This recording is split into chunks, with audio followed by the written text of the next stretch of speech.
Депутаты Народного собрания Ингушетии вместе с министром здравоохранения Заремой Ильяновой посетили Назрановскую городскую больницу. Инспекцию по отделениям здания провели в связи с недавними вбросами в соцсети информации, что якобы в медучреждении, где сейчас лечат больных COVID-19, не хватает лекарственного обеспечения.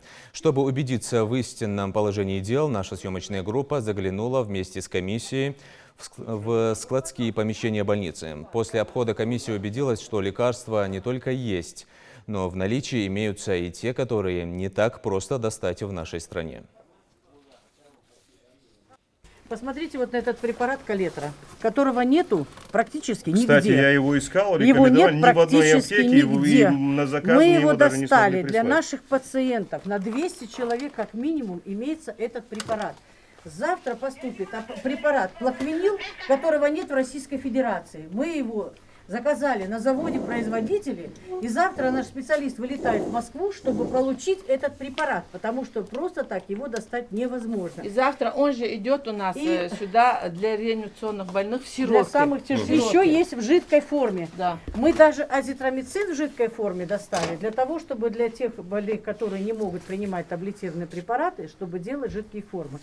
Дело в том, что преимущественно легкой степени и средней степени заболеваний лечатся таблетированными формами.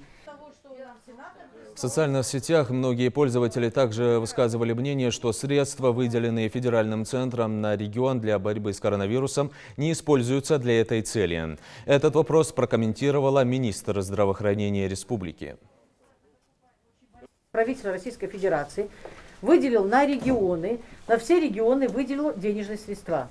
На нашу республику выделено 151 миллион рублей. Это деньги, которые выделены на дооснащение коечного фонда вот этой больницы. Почему они выделяются? Потому что эта больница не была инфекционной. Она не была предусмотрена для оказания помощи инфекционным больным. И есть минимальный табель оснащения, по которому мы должны оснастить эту больницу.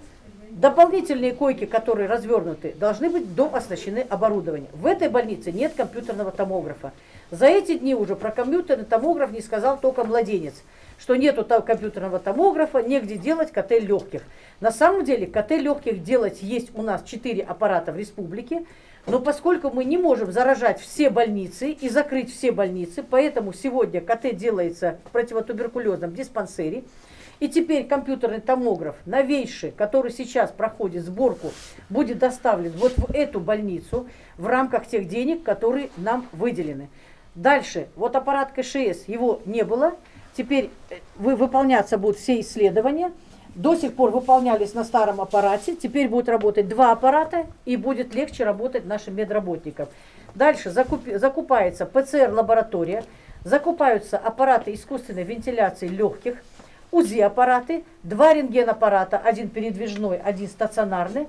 Это все закупается для этой больницы. Кроме того, в эти деньги также входит еще работа по укреплению кислородной станции той больницы, в которой оказывается помощь по COVID-19. И на оставшиеся средства мы можем закупать средства индивидуальной защиты.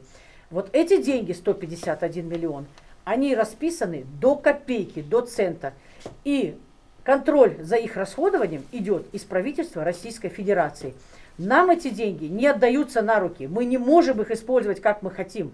За каждый контракт, за каждый аукцион мы должны отвечать. И тем более, что это оборудование будет поставлено в эту больницу и в очень быстрые сжатые сроки. Для того, чтобы пациенты получали наилучшую, наиквалифицированнейшую помощь. И кроме того, еще дополнительные 52 миллиона выделены буквально вчера. И на эти деньги будут достаточно также другие койки, в случае необходимости которой мы будем разворачивать.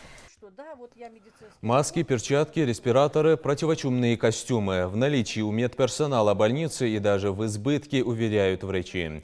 После этого комиссия прошла в соседнее здание пищеблок, где также убедились, что продуктов питания здесь в достатке. Представители власти призывают не распространять ложную информацию и не вводить людей в заблуждение. За это последует уголовное наказание.